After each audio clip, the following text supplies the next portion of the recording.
Monica here, author of the Surviving a Tsunami 13 book.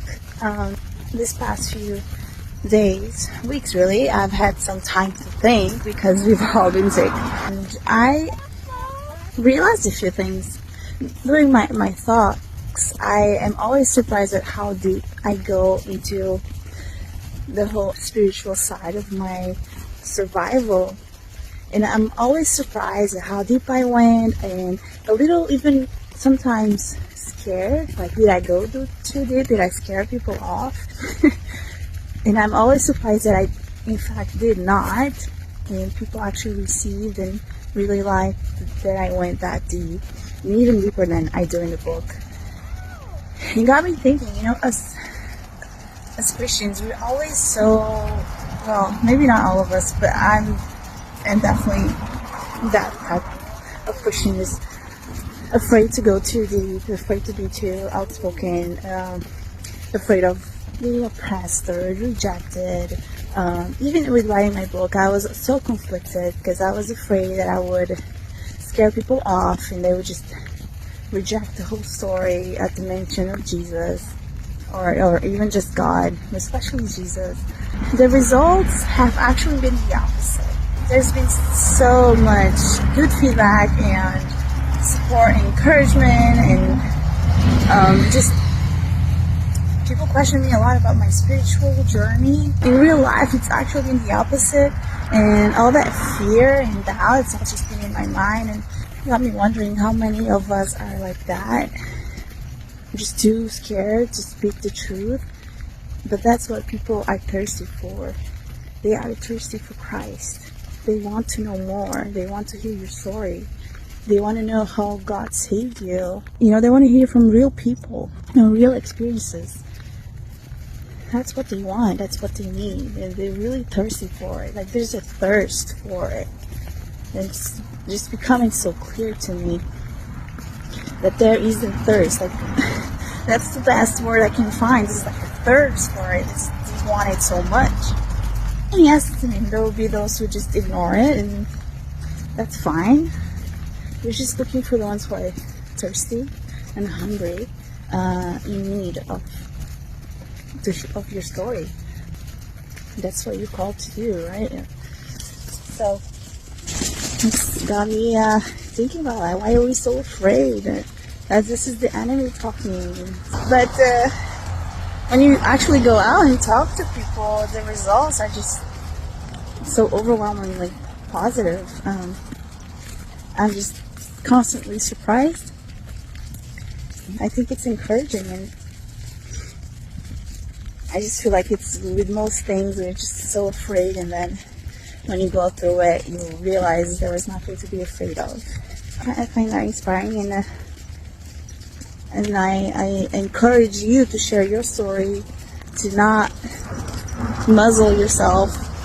Just share your story, share your testimony, share it with people. You don't have to. It doesn't have to be like, you don't have to nag someone with it. You're just don't have to chase them down, and just like share your story, just natural, because it is natural. It is the truth. And it's very powerful truth. And it can change people's lives. It does change people's lives. I did this one interview. This young lady, like, she was so nice, and again, I always pray before every talk, before every interview. I always pray because I'm very introvert, so I do need the Holy Spirit to just take over from me. And this interview, it got really deep again, like really deep, and she just kept pulling it out of me, and the Holy Spirit kept giving. And I was just like even scared every time I try to stop it a little bit, like put some brakes on it because it's getting too much. Either she would pull more out of me, or the Holy Spirit would be like, no, like, finish the thought, like, go deeper. I don't know what happened with this interview. It's not come out yet. It's been well over a month now. And maybe some higher up was like, okay, this is too much or something. I don't know. It got me thinking, maybe I was just there to speak with her. Maybe that was the angle. Sometimes we have like these ideas or of what the results of something are going to be or should be. Like, we have a preconception of the results of the outcome, excuse me. But that's not what God had in mind. Maybe I was just there to speak with that woman, that young lady. Maybe that's what I was there for. Maybe I was there to plant a seed on her, and that was it. Maybe the point was never the interview. The point was never to get my book on the newspaper. Maybe that was it.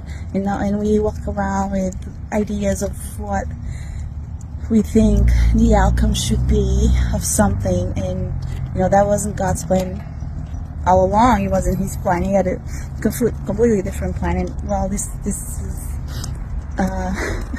also what happened with Jesus, right? The Jews had a preconception, an idea of what the Messiah should be and what He would do, and then He did something completely different.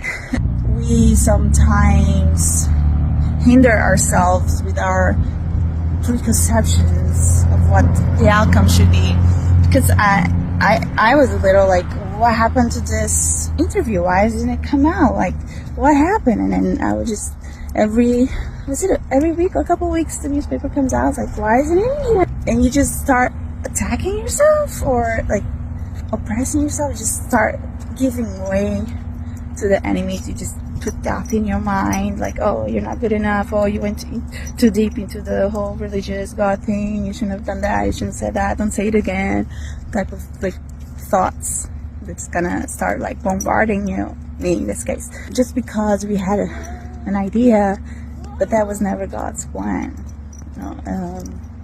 And so when you surrender, not only are you doing God's will, but it brings you a peace that everything is as it should.